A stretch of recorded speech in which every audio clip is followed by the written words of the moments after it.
চিংড়ির মালাইকারি। তো বন্ধুরা দেখতেই পাচ্ছ চিংড়ি মাছ। তো আমি আজকে করব চিংড়ির মালাইকারি। তো চলো, দেখতেই পাচ্ছ ভালো করে চিংড়ি মাছগুলো ধুয়ে লবণ হলুদ মাখিয়ে রেখেছি। এর লেজের দিকটা মাথার দিকটা আমি কেটে নিয়েছি, আর উপরের যে শিরাটা সেটাও বের করে দিয়েছি। এখানে আছে সামান্য পেঁয়াজ কুচি, আদা বাটা, রসুন বাটা, আর কয়েকটা লঙ্কা চিড়ে নিয়েছি। সবই অল্প অল্প করে দেবো। এটা নারকেলের দুধ, আমি এটাকে শিলে পিষে একটু জল দিয়ে গুলিয়ে চাটনির সাহায্যে ছেঁকে নিয়েছি। এটা সর্ষে পেস্ট। আর এটা কয়েকটা কাজু, 6-7টা কাজু বেটে নিয়েছি।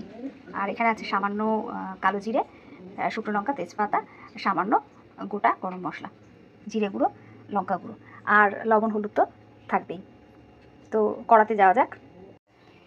তেল গরম হয়ে গেছে, তো অ্যাট ফার্স্ট আমি মাছগুলোকে ভেজে তুলব। আমি কিন্তু খুব কড়া করে মাছ ভাজবো না। হয়ে গেছে, খুব বেশি ভাজলাম না, আমি তুলে নিচ্ছি মাছগুলো। খুব বেশি ভাজলে নরম ভাবটা কমে যাবে। এবার আমি দেবো শুকনো লঙ্কা, তেজপাতা, গরম মশলা, কালো জিরে। এবার দেবো পেঁয়াজ কুচি।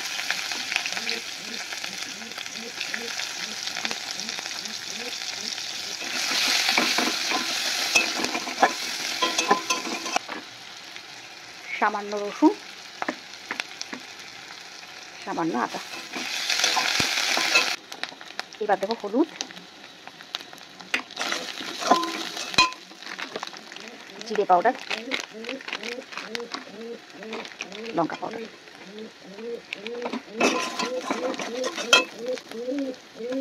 কাঁচা লঙ্কা।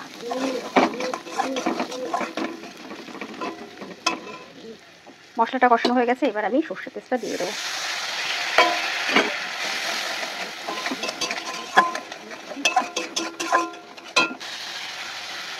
কাজুটাও দেবো।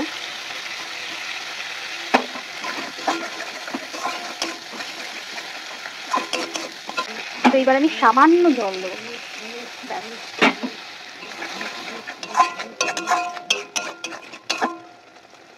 এবার মাছগুলোকে ছেড়ে দেবো।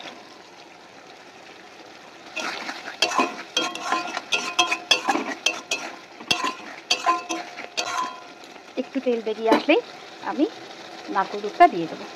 নারকেল এখন ভীষণই কস্টলি, তো নারকেল না থাকলে এই পর্যায়ে কিন্তু চিংড়িটা নামিয়ে ফেলা যাবে। এটাও কিন্তু খেতে দুর্দান্ত লাগবে। তো তেল বেরিয়ে এসছে, আমি এবার শেষ নারকেল দুধটা দিয়ে দিচ্ছি।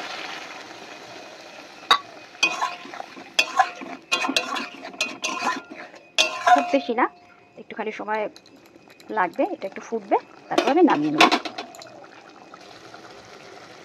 তো দেখতেই পাচ্ছ একদম রেডি, তেল বেরিয়ে এসেছে। এবার আমি নামিয়ে নেব।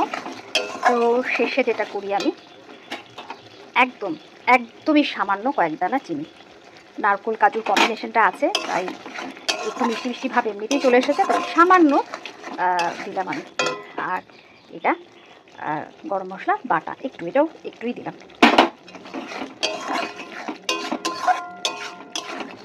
হয়ে গেছে, আমি নামিয়ে দিই।